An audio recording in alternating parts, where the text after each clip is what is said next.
नमस्ते सदावत्सले मातृभूमि। हम लोग चर्चा करने जा रहे हैं भारत और चीन के बॉर्डर पर जो इस समय गतिविधि चल रही है, उस गतिविधि को ध्यान में रखते हुए भारत सरकार चिंतित है।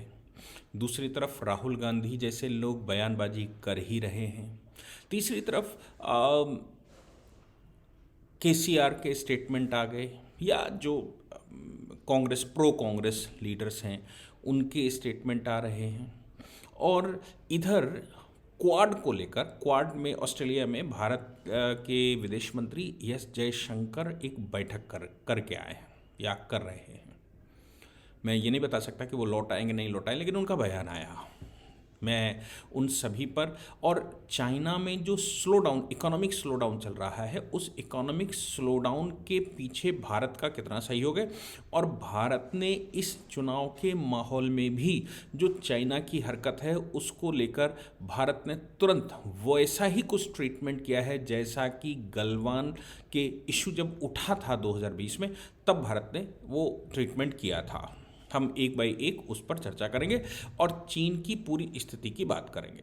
पहली बात यह आई कि चीन में स्लो डाउन चल रहा है, और चीन इस समय, जब चीन में स्लो डाउन चलता है या चीन में कोई समस्या आती है, तो चीन का एक स्वभाव है, वो अंदर से जो अंदर चर्चा होनी चाहिए, क्योंकि चीन के अंदर बहुत सारे बारूद, बहुत सारे आग सुलग रही है लोगों के अंदर में, और चीन में बदलाव की संभावनाएं दिखती हैं। जैसे ही चीन के सियासतदानों को ये लगता है कि बदलाव अंदर या अंदर कुछ गड़बड़ हो सकती है, वैसे ही वो अपने बॉर्डर एरिया में कुछ न कुछ टेंशन देते हैं। चाहे वो ताइवान के साथ टेंशन की बात करें, अमेरिका के साथ टेंशन की बात करें, और बड़ा इजी टारगेट उनके लिए ताइवान और भारत था। भारत पहले भी इजी टारगेट उनके लिए रहा है, और भारत सदैव 2014 से पहले भारत सदैव पीछे हटता रहा है, उसका वो लाभ उठाते रहे और अंदर अपनी जनता को सेटिस्फाई करते रहे। तो चीन में जिस समय ये कोरोना वाला चक्कर चला था, उस समय इस कोरोना वायरस, वुहान वायरस जिसको कहा गया था, कोरोना के समय पर भी उन्होंने बॉर्डर हमारे सजा दिए थे।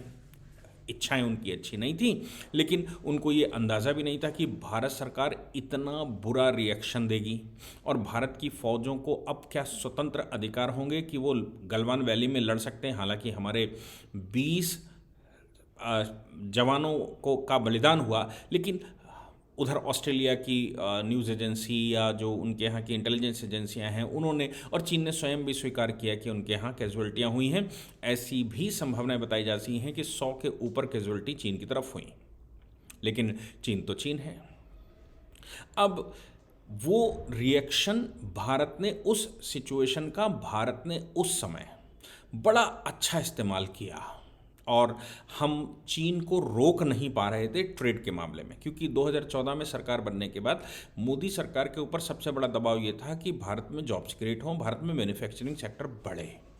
अब भारत में का मैन्युफैक्चरिंग सेक्टर लगभग पिछले 2014 से पहले लगभग 10 साल में रिड्यूस हो गया था, ख़त्म सा हो गया था, और हम अब असेंबलिंग पर ज़्यादा डिपेंड हो गए थे। हम वहाँ से इंपोर्ट करने, चाइना से इंपोर्ट करने लगे थे, और चाइना से इंपोर्ट करके हम यहाँ असेंबल करके अपना ब्रांड बनाकर हमारे लोग भारत में उसको बेच रहे थे। ख़ासतौर से इलेक्ट्रॉनिक आइटम्स की बात करें, या मोटर पार्ट्स की बात करें, ऑटोमोबाइल्स की बात करें, खिलौनों की बात करें, या फिर देवी देवता मूर्तियों की बात करें, इलेक्ट्रॉनिक आइटम्स की बात करें, ये सब कुछ चीन हमारे यहाँ रिसर्चें करता, रिसर्च करके वहाँ प्रोडक्शन करवाता, सरकारी स्तर पर उनकी मदद करता, और फिर वो भारत को सप्लाई करता।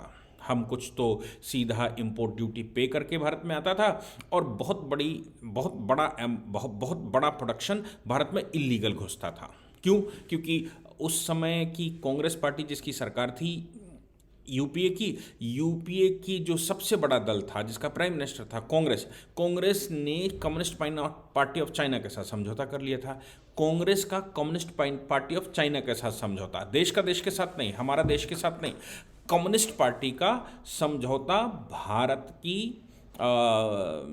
कांग्रेस के साथ। अब ऐसे समझौते में वो, इसको हम कहें ये इलीगल समझौता है, ये अंतर्राष्ट्रीय पॉलिसी के खिलाफ है, अंतर्राष्ट्रीय नियमों के खिलाफ है, अंतर्राष्ट्रीय कोविटी के खिलाफ है। लेकिन फिर भी भाई हुआ था। और ये इसका परिणाम ये निकला कि राजीव गांधी फाउंडेशन को पैसा आने लगा, और जो कांग्रेस की बहुत सारी संस्थाएं यहाँ पर चल रही थी उनको एम्बेसी से लीगल पैसा आने लगा मदद के नाम से, और खूब बढ़िया चल रहा था। देश कहीं भी जा रहा हो, नतीजा निकला कि देश में प्रोडक्शन धीरे धीरे समाप्त होता चला गया और इंपोर्ट पर हम डिपेंड करने लगे, और नतीजा ये निकला कि भारत में जॉब खत्म हो गए, केवल ट्रेडर्स रह गए। अब जब जॉब्स क्यों खत्म होंगे, क्योंकि जब प्रोडक्शन ही नहीं होगा तो जॉब कहाँ से निकलेंगे, केवल सेल मार्केटिंग रह गई और असेंबलिंग का काम रह गया। भारत सरकार के सामने सबसे बड़ी ये चुनौती थी, और भारत सरकार लगातार इस पर प्रयास कर रही थी कि वो कैसे करे। भारत सरकार ने 2-3 बड़े स्टेप उस समय 2020 से पहले लिए थे। उन स्टेपों में आसियान और सार्क, या जो gulf country, gulf economic corporation या गल्फ कॉरपोरेशन के साथ, या और ऑस्ट्रेलिया जैसे, जापान जैसे देशों के साथ जो उनके पार्ट नहीं हो सकते थे, उनके सबके साथ FTA साइन करके रखे थे। FTA का मतलब होता था कि हम फ्री ट्रेड एग्रीमेंट आपके साथ करते हैं, आपका सामान हमारे यहाँ, हमारा सामान आपके यहाँ जाएगा, उसको हम फ्रीली चलाएंगे। लेकिन परिणाम चीन ने सिस्टमेटिक तरीके से इन कंट्रियों में भी करके रखा था, और वो सार्क के कंट्रियों से उनका एग्रीमेंट और उनका हमारे साथ एग्रीमेंट, उनका आसियान के कंट्रियों के साथ एग्रीमेंट और आसियान की वजह से हमारे साथ उन कंट्रियों का एग्रीमेंट। तो मालूम पड़ा वहाँ से बांग्लादेश आया और बांग्लादेश से भारत में घुस आया, वहाँ से श्रीलंका आया, श्रीलंका से भारत में घुस आया, वहाँ से किसी और कंट्री में गया और वहाँ से भारत में घुस आया। तो हम ये समझ ही नहीं पा रहे थे कि भारत जो इंपोर्ट कई कंट्रियों से कर रहा है वो सारा का सारा इंपोर्ट चीन से ही हो रहा था। भारत सरकार ने स्टेप लिया और ये कहा कि अब 2020 में हमने कस्टम रूल्स बदल दिए, और कस्टम रूल्स में 2020 के कस्टम रूल्स में, जिसको कुछ अच्छा सा नाम दिया था, कस्टम रूल्स बदलकर हमने ये कहा कि अब किसी भी कंट्री से इंपोर्ट होगा तो ओरिजिन ऑफ प्रोडक्ट उस पर लिखना होगा, और ओरिजिन ऑफ प्रोडक्ट जब आप लिखेंगे तो फिर उस कंट्री का माना जाएगा जिस कंट्री से वो आ रहा है। यानी कि अगर चीन से वो श्रीलंका गया, चीन से वो बांग्लादेश गया, चीन से वो कोलंबिया गया, चीन से वो किसी भी कंट्री में गया, जिस कंट्री में चीन से गया है तो उस कंट्री का से हम प्रोडक्ट नहीं लेंगे, चीन का प्रोडक्ट हम उससे नहीं लेंगे, चीन का हम चीन से लेंगे, लेकिन आप उसको फ्री ट्रेड एग्रीमेंट में वो कवर नहीं होगा। ये हमने कस्टम रूल्स बना दिए। अब चीन की समस्याएं बहुत बढ़ने वाली थी और बढ़ गई, क्योंकि सार्क कंट्रियों से तो हमने कहा कि भाई आप जो प्रोडक्शन करते हैं उस पर हम फ्री ट्रेड एग्रीमेंट करेंगे। हमने आसियान से भी कहा कि आप लोग जो प्रोडक्शन करते हैं उस पर हम करेंगे। हमने गल्फ कॉरपोरेशन से कहा आप जो प्रोडक्शन करते हैं वो हम सब लेंगे, लेकिन जो प्रोडक्शन किसी और कंट्री से हुआ हो और आपके यहाँ फ्री ट्रेड एग्रीमेंट के तहत आया हो और आपका हमारा फ्री ट्रेड एग्रीमेंट के तहत भारत में घुसेगा, हम उसको स्वीकार नहीं करेंगे। तो हमने जब ऐसा हो गया तो चीन का जो बहुत बड़ा प्रोडक्शन, बहुत बड़ा इंपोर्ट हम बाया कंट्रियों लेते थे, जो राहुल गांधी के एग्रीमेंट की वजह से मुझे लगता रहा होगा, वो सब बंद हो गया। चीन की इकोनॉमी गिरना स्वाभाविक था। तो चूंकि सबसे बड़ा मार्केट वहाँ 143 करोड़ लोग हैं, तो हमारे पास भी 135 करोड़ लोग हैं, और संसार में 750 करोड़ लोगों में से 135 करोड़ लोग भारत में और 143 करोड़ लोग चीन में। तो आप सोच सकते हैं लगभग 750 करोड़ लोगों में लगभग 250 करोड़ लोग भारत और चीन में रहते हैं। इसलिए चीन भारत तो प्रोडक्शन हब खत्म कर दिया हमने धीरे धीरे, तो प्रोडक्शन चीन से होने लगा। तो हम संसार के जो भी पैसा कहीं से भी लाते, कहीं से भी इन्वेस्टमेंट लेकर आते, कुछ भी कमाते, हम वो सब चीन को दे देते, और चीन बढ़ता गया और उससे चीन हमारे लिए समस्या खड़ी करता। तो मोदी सरकार ने ये निर्णय लिया कि हम ऐसा करेंगे। तो हमने क्या किया, फिर भी हम चीन को रोक नहीं पा रहे थे, क्योंकि WTO के समझौतों के तहत हम किसी को रोक नहीं सकते, हमने ग्लोबल मार्केट खोल कर रखी है। अब ऐसे में गलवान हो गया था। गलवान होने पर अच्छा, अब चीन को ये पता कैसे लगे कि भारत में क्या आवश्यकता है। तो ये जो IT सेक्टर राजीव गांधी खोलकर गए थे भारत में, वो IT सेक्टर ने बड़ा धमाल मचाया। यानी कि जो उनके ऐप या इलेक्ट्रॉनिक आइटम्स भारत में आते रहे हैं, वो इलेक्ट्रॉनिक आइटम्स भारत में भारत की जासूसी करते रहे। जैसे अभी उनके बहुत सारे ऐप चलते हैं, पहले तो ऐप नहीं चलते थे, वेबसाइटें चलती थी, लेकिन उनके पास 34,000 सर्वर है। 34,000 सर्वर, मैं आपको बता दूं कि उनके यहाँ कोई भी इंफॉर्मेशन अगर भारत से जाएगी तो सबसे पहले उनके सर्वर में स्कैन होगी, उसके बाद जाएगी। वो गूगल को एक्सेस नहीं करने देते। लेकिन हमारे यहाँ तो फ्री है, हमारे यहाँ तो इंसान भी फ्री में आ सकता है, उसकी एनआरसी भी नहीं हो सकती, और वो सिटीजनशिप अमेंडमेंट एक्ट अगर भारत अमेंड करना चाहता है तो भी नहीं हो सकता। हमारे यहाँ तो भाई सब कुछ खुला है, हम तो सर्वे भवन्तु सुखना पर विश्वास करने वाले लोग हैं, इसलिए भारत की सिक्योरिटी छोड़ दीजिए, वो परमात्मा परमेश्वर से चलने वाली है, ऐसा सोचकर भारत की पहले सरकारें काम करती रहीं। इसलिए अब ये जो प्रकरण है, इस प्रकरण में भारत में उनके इलेक्ट्रॉनिक गैजेट्स आने लगे, उनके इलेक्ट्रॉनिक गैजेट्स और उसके साथ उनके सॉफ्टवेयर। अब आप सोचो, इलेक्ट्रॉनिक गैजेट्स और सॉफ्टवेयर्स जो भारत में आते हैं, इलेक्ट्रॉनिक गैजेट्स की खास बात यह है कि जो नई रिसर्चें कह रही हैं वो ये कहती हैं कि कोई भी गैजेट जासूसी कर सकता है, या तो वो नॉर्म्स फॉलो करे। नॉर्म्स यूएस ने और यूरोप ने अपने यहाँ नॉर्म्स बना रखे हैं। आपको याद हो, आप देखेंगे कोई भी प्रोडक्ट अगर आप देखते हैं तो FCC उस पर लिखा होता है, एक बड़ा सा F फिर एक C फिर एक छोटा C, यानी कि फेडरल कम्युनिकेशन कमीशन, यानी कि यूएस ने फेडरल कम्युनिकेशन कमीशन अपने बना रखा है। उसने नॉर्म्स तय करके रखे हैं कि वायरिंग भी, जो वायर बनेगा या जो मेटल लगेगा उसमें कोडिंग नहीं हो सकती, वो मेटल कौन सा इस्तेमाल करेंगे और आपको वो रिवील करना पड़ेगा, वो टैग लेने के लिए आपको बताना पड़ेगा। ऐसे ही CE आपने देखा होगा, जो यूरोपियन यूनियन का टैग रहता है, ऐसे कुछ टैग बने होते हैं कि कोई भी इलेक्ट्रॉनिक प्रोडक्ट लेंगे। लेकिन जो चीन से आता है वो भारत में संभव है कि उनमें ऐसे टैग्स ना हो, इलीगल भी घुसता है। उसका कारण है क्योंकि वो फेडरल कम्युनिकेशन कमीशन के नॉर्म्स को भारत में ज़रूरत नहीं है और भारत के पास कोई नॉर्म्स है नहीं। वो क्यों नॉर्म्स उन्होंने बनाए? नॉर्म्स इसलिए बनाए क्योंकि इन चीज़ों से जासूसी होती है, एक एक व्यक्ति की मनोभावना पता लगती रहती है, और ये मार्केट रिसर्च का भी पॉइंट होता है।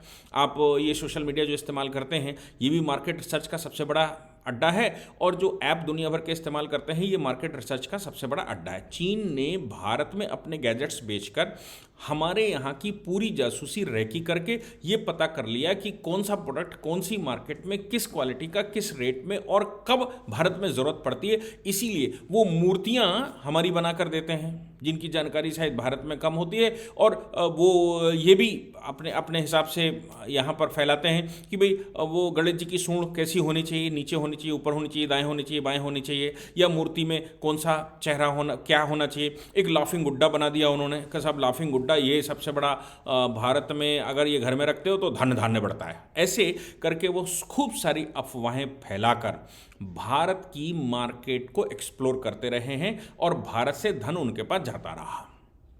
मोदी सरकार के सामने मैंने आपसे कहा कि इन रिसर्चों के बावजूद, मतलब हम दिया बना लेते हैं, दीपक बना लेते हैं, छोटी मूर्तियां बना लेते हैं, छोटा हमारा जो आर्टिसंस है, छोटा कारीगर है, वो काम कर सकता है, लेकिन सब वहाँ से आ रहा है, सस्ता आ रहा है, मशीनों से बना आ रहा है, तो फिर जाहिर सी बात है कि जो इम्पोर्टर है, इम्पोर्टर तो धन कमाने के लिए बैठा है, उसने मार्केट में भेज दिया, और सीधी सी बात है जो सस्ता मिलता है तो कस्टमर भी उसको खरीदता है। उसको क्या पता कि ये कहाँ से बना, क्योंकि उन मिट्टी की मूर्तियों पर तो नहीं लिखा होता है मेड इन चाइना।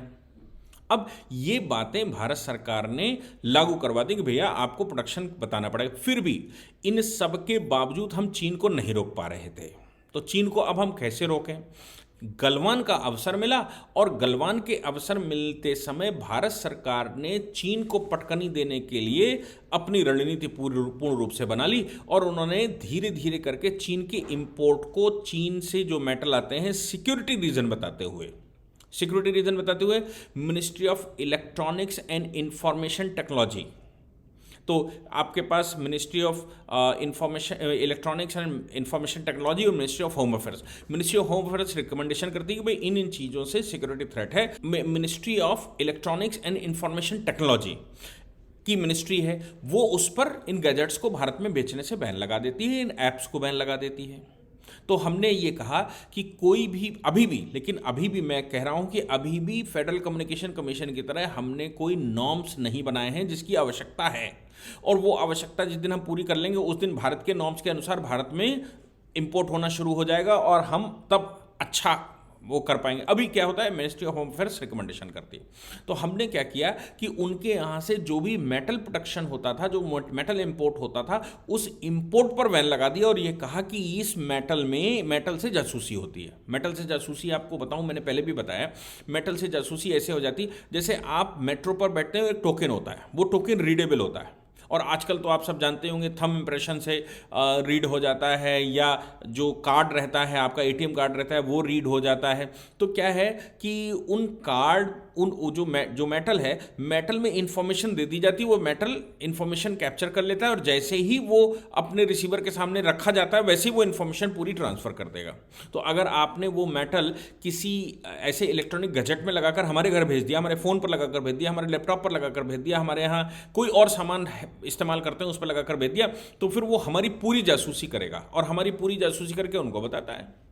तो ये सिक्योरिटी थ्रेट भी है। एक तो इकोनॉमिकली उन्होंने एक्सप्लोर किया, लेकिन अब तो सिक्योरिटी थ्रेट है कि वो भारत के अंदर क्या चल रहा है ये सब कुछ जानना चाहते हैं। हमारे पास दो बड़े दुश्मन हैं ही, पाकिस्तान लगातार अपने अस्तित्व को समाप्त करता जा रहा है, लेकिन वो हमसे वो गजबाए हिंद का जो फार्मूला उसके दिमाग में जिना बिठा गए वो पूरा करने के लिए तैयारी रहता है और अपने आप को उसने बर्बाद कर लिया, अपने आप को जला लिया, समाप्त कर लिया। लेकिन वो भारत में जो जिन्ना की पॉलिसी है या जिन्ना के जो ख्वाब हैं, उन ख्वाबों को पूरा करने के लिए पूरा बृहत्तर भारत उनके पास, और वो मुगल बादशाह की तरह बादशाह बनकर बैठे, ऐसा ख्वाब रखे बैठे हुए हैं। तो वो लगातार कुछ ना कुछ षड्यंत्र करते हैं। चीन विस्तारवादी स्वयं में है, वो षड्यंत्र करता ही रहता है। तो हमारे पास दो बड़े दुश्मन परमानेंट रहते हैं। इसलिए इस पूरे प्रकरण में जब हम बात करते हैं तो इस पूरे प्रकरण में भारत को जब अवसर मिला तो WTO के समझौते होते हुए भी हम, जब सिक्योरिटी थ्रेट होती है और जब बॉर्डर सजे होते हैं तो हम सब वैन लगा सकते हैं। हमने सब वैन लगा दिया धीरे धीरे करके। उस समय हमने जो ऐप यहाँ जासूसी करते थे उन ऐपों पर भी वैन लगा दिया। अभी एस जयशंकर ने ऑस्ट्रेलिया में जो क्वाड की बैठक हो रही थी, तो क्वाड की बैठक के समय उन्होंने कहा कि भाई हमारी तरफ से कुछ नहीं हुआ। चीन ने जो हमारा बॉर्डर एग्रीमेंट है, बॉर्डर एग्रीमेंट के अनुसार चीन अपनी सेनाओं को वहां इकट्ठा नहीं कर सकता। चीन ने वहां गलवान में इकट्ठा किया। अब चीन ने इकट्ठा किया तो हमारी मजबूरी होगी कि हमने वहां सेनाएं लगाई, क्योंकि वो अगर ब्रीच करेंगे एग्रीमेंट को तो उनके ब्रीच करने का मतलब ये तो नहीं होता कि हम ब्रीच करके इंटरनेशनल फोरम पर जैसे नेहरू जी चिल्लाते थे कि भाई इन्होंने ब्रीच कर दिया, ब्रीच कर दिया, ब्रीच कर दिया, हम यहाँ कहेंगे वहाँ कहेंगे, पाकिस्तान घुसाया, चीन उसने जम्मू कश्मीर के आधे से ज़्यादा हिस्से पर कब्जा कर लिया, और नेहरू जी चिल्ला रहे थे यूएनओ में, लड़ाई लड़ने की बजाय यूएनओ में चिल्लाने चले गए कि साहब पाकिस्तान हमारे घर में घुसाया, आप बचाओ हमको। तो अब भारत वैसा तो नहीं है और वो कर भी नहीं सकता, इसलिए भारत ने अपनी सेनाएं वहां सजा दी। और भारत ने सजाकर जो गलवान वाला इशू था, पेंगोंग लेक की बात थी, हम ऊपर बैठ गए, उनको नीचे चले गए और हमने सीधा उनसे पहले डोकलाम कर लिया था, फिर हमने ये भी कर लिया। इसलिए हम तो आज की 2014 के बाद की सरकार तो इस मामले में किसी भी तरह की कोई कोताही बरतने वाली है ही नहीं।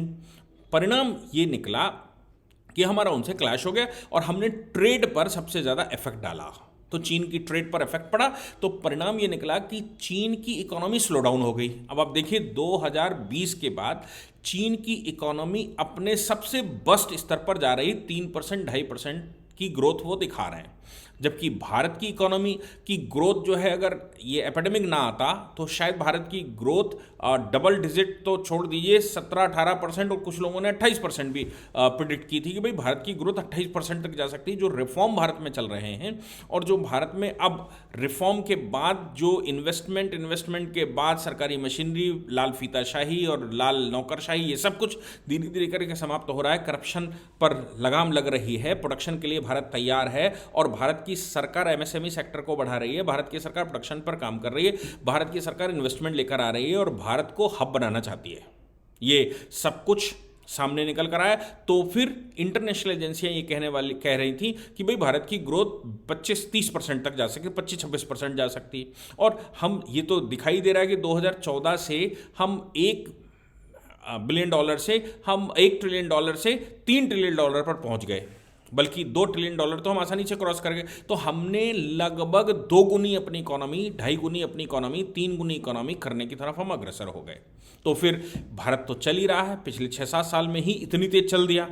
तो चीन का गुस्सा भी स्वाभाविक था और चीन की इकोनॉमी स्लो डाउन हो रही थी।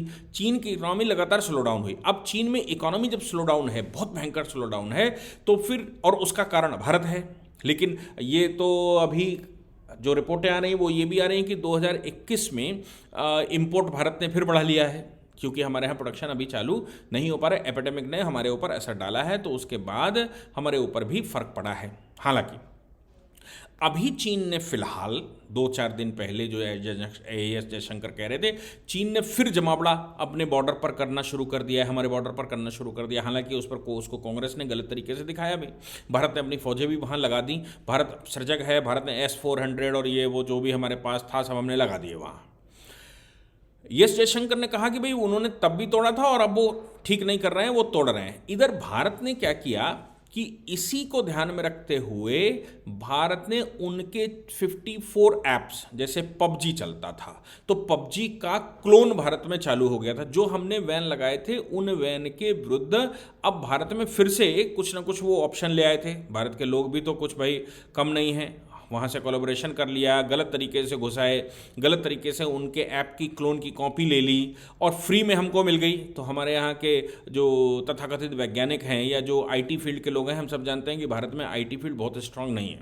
बहुत स्ट्रांग इसलिए नहीं है क्योंकि आईटी फील्ड में हम टूल्स या प्लगइन्स बनाते नहीं, हम सब असेंबल करते हैं, बनकर वो कहीं और से आते हैं। तो हमारे यहाँ की जो आईटी कंपनियां हैं वो मोस्टली प्लगइन्स और टूल्स को यहाँ असेंबल करके बता देते हैं कि हमने ये प्रोडक्शन किया है। इस बात को लेकर अमेरिका हमारे ऊपर प्रश्न भी खड़े कर रहा है कि उनके प्लगइन्स और टूल्स जो फ्री वाले भी हैं या जो ओपन सोर्स हैं वो भी भारत उस पर कॉपीराइट कैसे ले सकता है, इसलिए हमारे कॉपीराइट पर भी उन्होंने प्रश्न खड़ा किए हैं।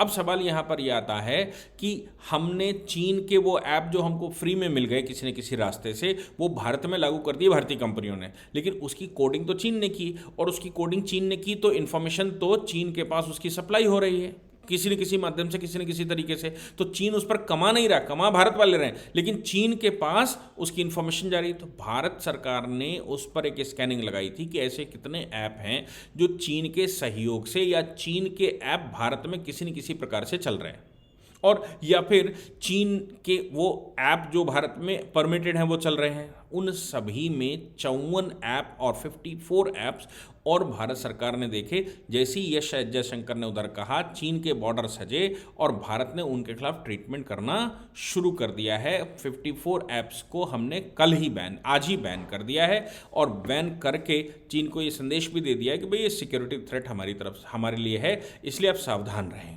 और इम्पोर्ट, मैं बार बार कह रहा हूँ कि भारत में जैसे सैमसंग है, एलजी है, इनके प्रोडक्शन चालू हो गए हैं धीरे धीरे करके। मुझे लगता है 1-2 साल में फुल फ्लैश प्रोडक्शन पर ये कंपनियां आ जाएंगी, फिर हमारे सामने ये समस्याएं नहीं आने वाली हैं। और हमको चीन जो हब है या जो सॉफ्टवेयर का हब बनता जा रहा है या वो इलेक्ट्रॉनिक का हब है, वो सारे के लिए इस बार डिजिटल के लिए हमने एक बजट भी निकाला है और ये कहा है कि डिजिटल हब क्यों ना भारत बने, गेमिंग का हब क्यों ना भारत बने, जो सॉफ्टवेयर हम बच्चे खेलने वाले सॉफ्टवेयर हैं वो भारत में क्यों ना बने, जो वीडियो बनाने वाले लोग हैं, जो सिनेमा बनाने वाले लोग हैं, जो कार्टून बनाने वाले लोग हैं, वो भारत में क्यों ना बनाए और पूरे विश्व में वो जाए। तो भारत की इकोनॉमी क्यों कमज़ोर हो। भारत से 3 लाख करोड़ रुपया लगभग जाता है विदेशों में, सिर्फ ये जो गेम खेलने वाले लोग हैं या जो ये एनिमेशन देखने वाले लोग हैं, ये तमाम तरह के कार्टून देखने वाले बच्चे जो भारत में देखते हैं, इसका 3 लाख करोड़ रुपया भारत से हर वर्ष जाता है अमेरिका या दूसरे कंट्रियों में। उनके लिए भारत सरकार ने अलग से बजट निकाला है और ये कहा है कि हम गेमिंग हब बनाएंगे इसको, भारत में क्रिएशन हो, भारत में सोशल मीडिया डेवलप हो, भारत में इस तरह के ऐप बने। इसलिए हमने उनको बैन भी किया है और इधर हमने बजट में उसकी व्यवस्था भी की है। चीन को ये बड़ा झटका फिर से लगा है और चीन की इकोनॉमी अब डाउन होने वाली हो रही है, पहले से है और हो रही है। ये भारत सरकार की एक बड़ी उपलब्धि है। एस जयशंकर ने चिंता दिखाई और भारत सरकार ने उस पर एक्शन लिया। जय हिंद, जय भारत, वंदे मातरम।